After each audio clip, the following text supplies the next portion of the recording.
Hello students.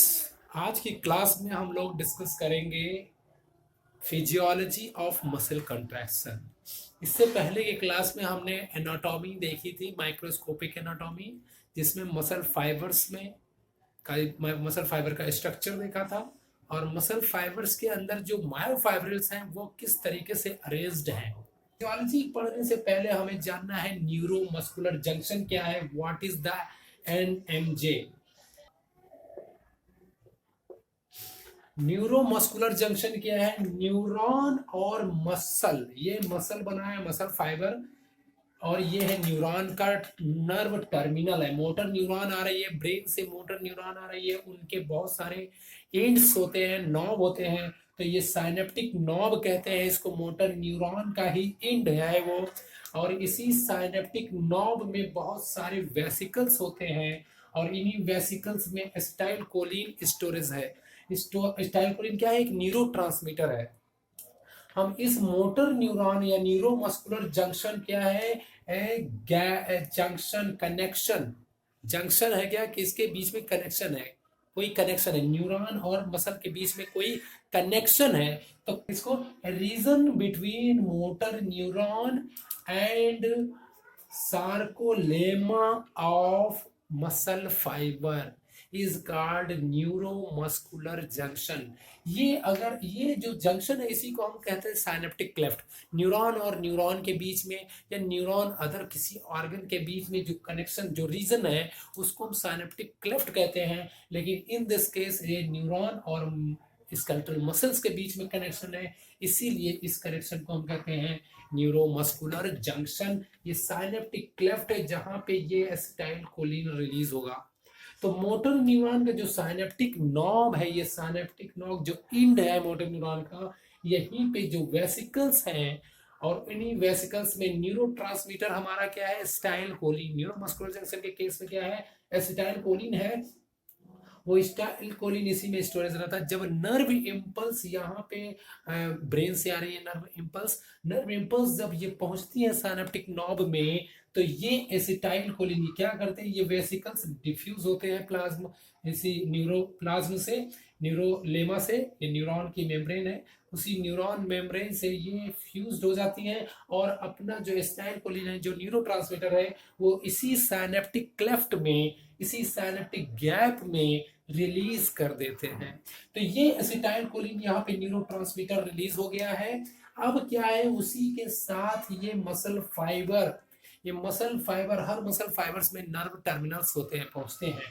तो ये जो सार्कोलेमा है यानी प्लाज्मा मेम्ब्रेन है, इन्हीं प्लाज्मा मेम्ब्रेन पे रिसेप्टर्स होते हैं, एसिटाइल कोलिन के लिए रिसेप्टर्स होते हैं। वो एसिटाइल कोलिन इसी रिसेप्टर्स पे जाके बाइंड होता है।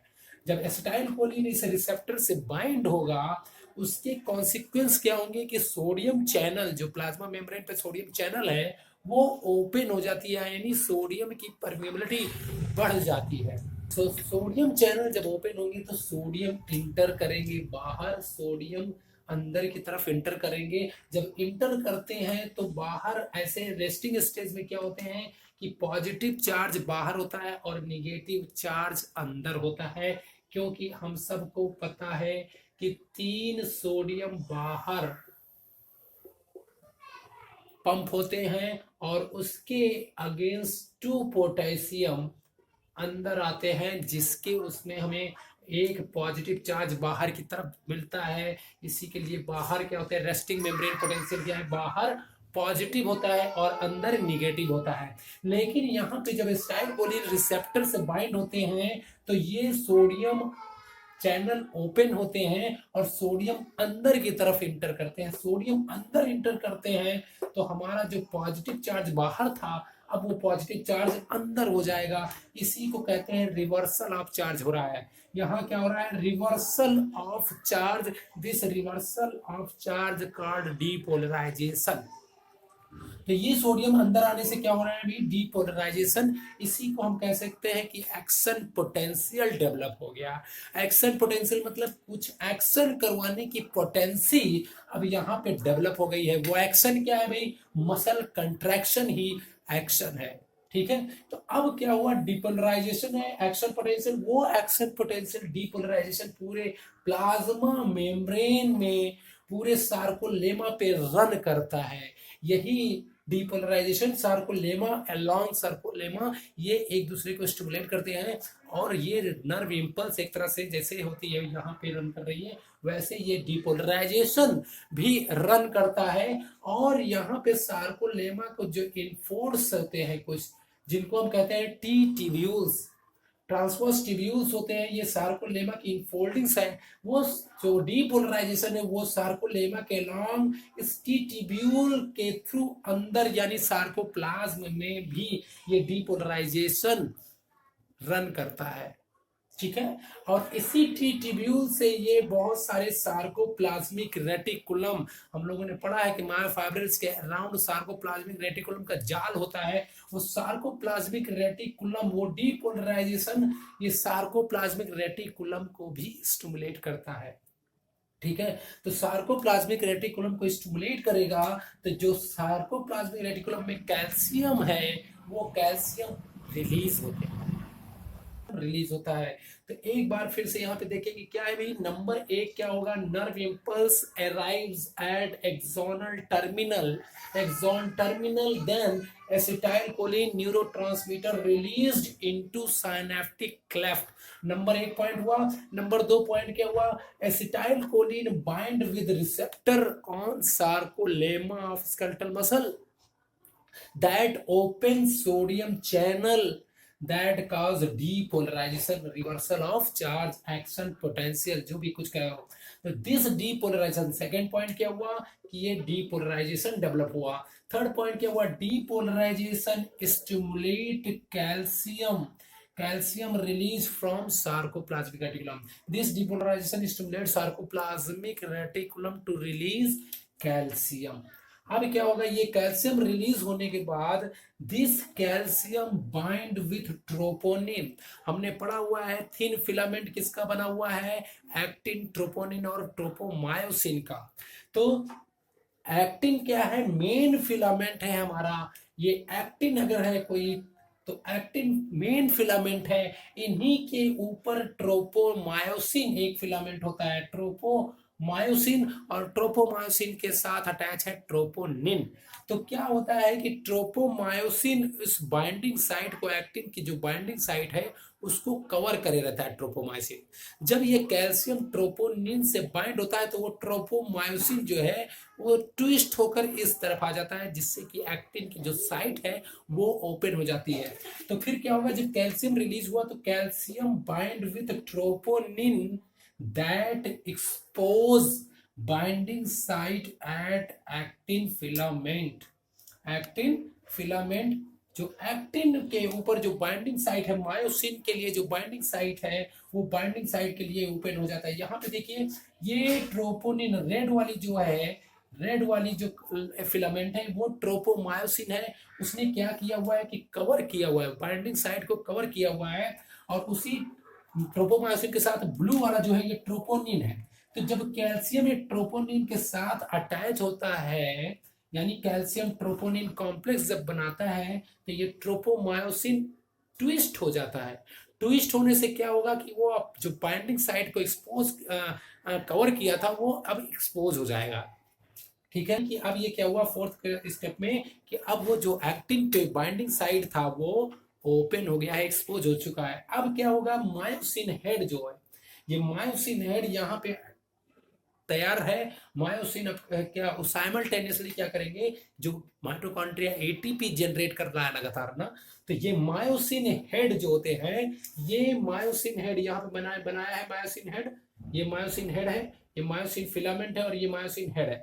ये हेड जो है एटीपी एज जैसा वर्क करता है, ATP as that breaks ATP. अब एटीपी को ब्रेक करेगा जिससे कि एनर्जी रिलीज होती है, और उसी एनर्जी से ये एनर्जाइज्ड होता है मायोसिन। तो myosin breaks ATP to release its energy and may cross bridge with actin. तो एटीपी को ब्रेक करने के बाद इधर ये बाइंडिंग साइट ओपन हो चुका है एक्टिन पे, और इधर ये एनर्जाइज्ड हो गया है मायोसिन एटीपी को ब्रेक करके, और वो एनर्जाइज्ड हेड वो उसी तरीके से जाके अटैच हो जाता है किससे, ट्रोपो सॉरी एक्टिन फिलामेंट से। अब एक्टिन फिलामेंट यहाँ पे देखिए ग्रीन वाला जो पार्ट है यहाँ पे कोई फिलामेंट नहीं है, एक्सपोज हो चुका है। इस तरीके से ये मायोसिन हेड है, और ये मायोसिन हेड ये थिन फिलामेंट से ऐसे अटैच होता है, इधर वाले थिन फिलामेंट से ये ऐसे अटैच हो जाता है, और फिर इसको क्या करता है, pull toward center of sarcomere, pull toward center of sarcomere, इनको अपनी तरफ खींचता है।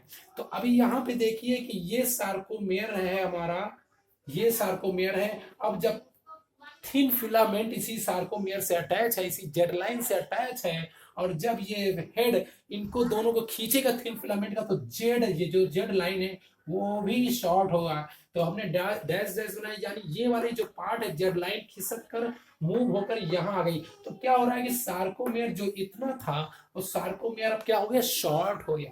इसी तरीके से पूरे मायोफाइब्रिल्स में यही प्रोसेस होता है, सार्कोमेयर शॉर्ट होते हैं, सार्कोमेयर शॉर्ट होने से पूरा मायोफाइब्रिल शॉर्ट होता है, पूरा मसल फाइबर शॉर्ट होता है, और अल्टीमेटली होल मसल्स कंट्रैक्ट करते हैं। तो मसल कंट्रैक्शन का जो स्केलेटल मसल कंट्रैक्शन हुआ, उसका जो फंक्शनल यूनिट है, कहां से स्टार्ट हो रहा है, वो फंक्शनल यूनिट सार्कोमेयर है। ये जो मायोफाइब्रिल का सार्कोमेयर है, functional unit of skeletal muscle contraction. तो इसी सार्कोमेयर शॉर्ट होता है, और इस तरीके से ये मसल्स कंट्रैक्ट करती हैं। ठीक है, अब मसल कंट्रैक्ट जब ओवर हो जाएगा तो मसल रिलैक्सेशन कैसे होगा, क्या होंगे कि मिली सेकेंड्स में ये जो एसिटाइल कोलिन है जो रिसेप्टर पे बाइंड हुआ, ये एक्शन ले लिया, कंट्रैक्शन करा दिया। अब जो रिलीज हुआ था एसिटाइल कोलिन यहाँ साइनेप्टिक गैप में, यहाँ प्लाज्मा मेम्ब्रेन पे सार्कोलेमा में ही अदर एक एंजाइम होता है, कोलिन स्टरेज एंजाइम। क्या होते हैं, cholinesterase, cholinesterase acetylcholinesterase भी कह सकते हो। कोलिन स्टरेज एंजाइम क्या करते हैं, यहाँ जो एस्टाइल कोलिन है जो साइनेप्टिक गैप में, इनको हाइड्रोलाइज कर देता है, जिससे कि कंसंट्रेशन रिसेप्टर्स पे कोई बाइंडिंग नहीं होती, फर्दर बाइंडिंग नहीं होती। अब जब कंट्रैक्शन होना होगा तो यहाँ से नर्व नया इंपल्स आएगा, नया एस्टाइल कोलिन रिलीज होगा, तभी कंट्रैक्शन होगा।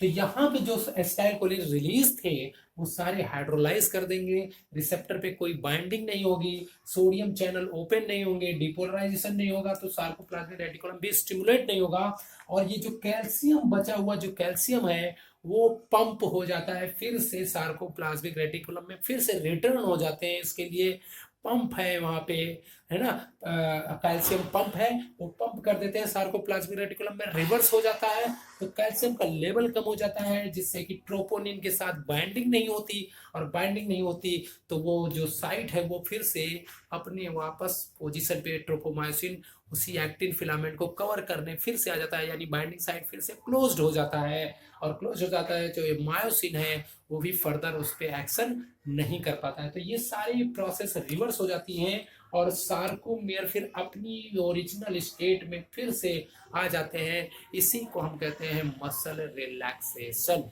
ठीक है, तो ये हो गया मसल रिलैक्सेशन।